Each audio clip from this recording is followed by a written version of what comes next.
Welcome to another episode of the drawing board. This time it's going to be quite different. This is not live and we're shooting outdoors.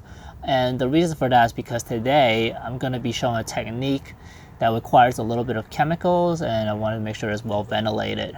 What I'm going to do is actually show you how to do acetone transfer, so that if maybe your hand-eye coordination isn't there all the way, you can still draw.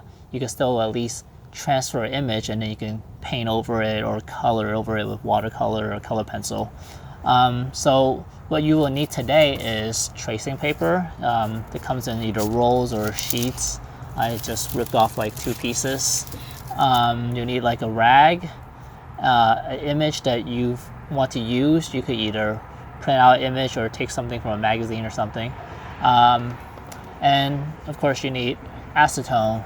In my case here, I just have some nail polish remover, which the main ingredient is acetone.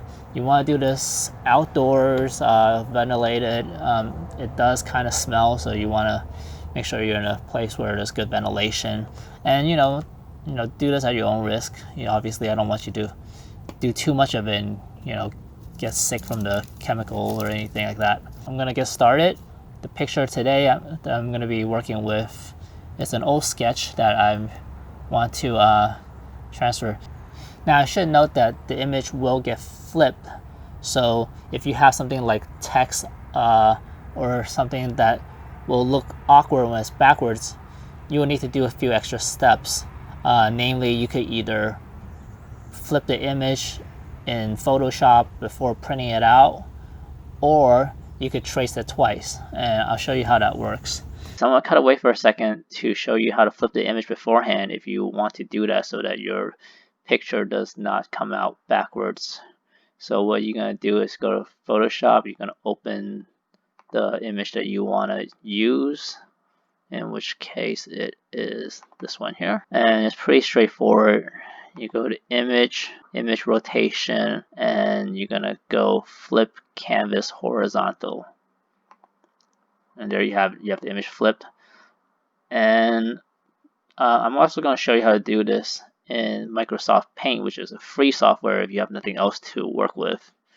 So I'm going to go and open the file again, this one here. Go to rotate, flip horizontally, and boom, there you have it. Your image is flipped.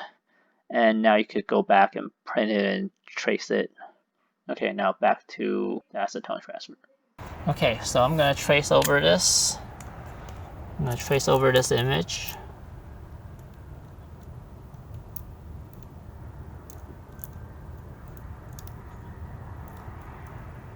And you want an inky pen for this. And I'm just kind of slowly tracing over this. This is just an old sketch out of my sketchbook. And I don't think I ended up using it for anything, so just using it as an example. You could also grab things out of a magazine, print out pictures that you like off the internet or something, and draw that if that's more of your preference. Today's particular lesson is more about the technique, so I'm not gonna pay too much attention to actually the drawing here, but more of the steps to transfer an image.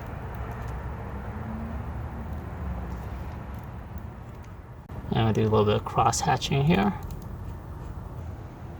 And I want to put the ink, I want to lay the ink a little bit thicker on here than I normally would, because some of it is going to get lost when you transfer.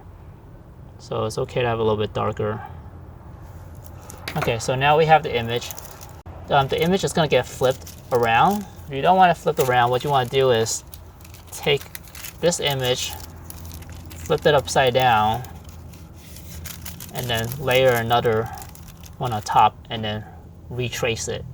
So that's like if you have something like words on it and you don't want the words to be flipped around. But for the purposes of this image, because it doesn't really matter which way it is, I'm gonna just go ahead and just do this first one. So what I'm gonna do now is I'm gonna place it on here.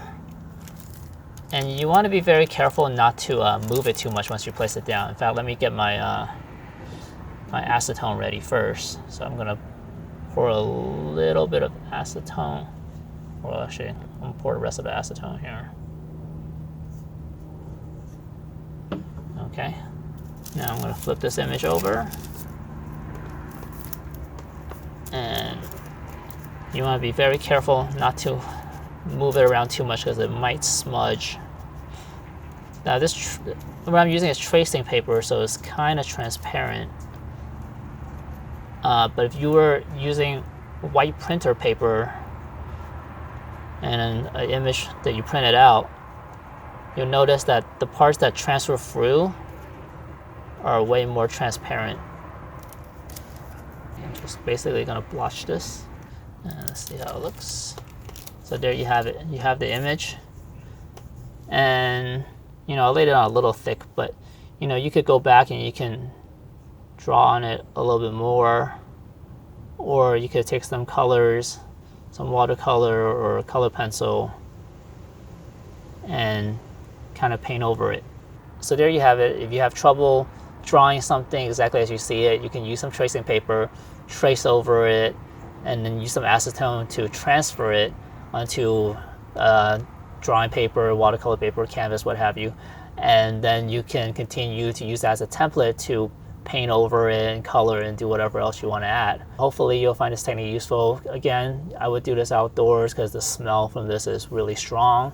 And yeah, hopefully this is useful. If you are interested in more, you can check out my videos, and you can also go to my website to see some of my artwork and what I've done. It's www.fugly.com. And there's also, I'll put some other links for other video content that may be useful. So that's it. See you next time.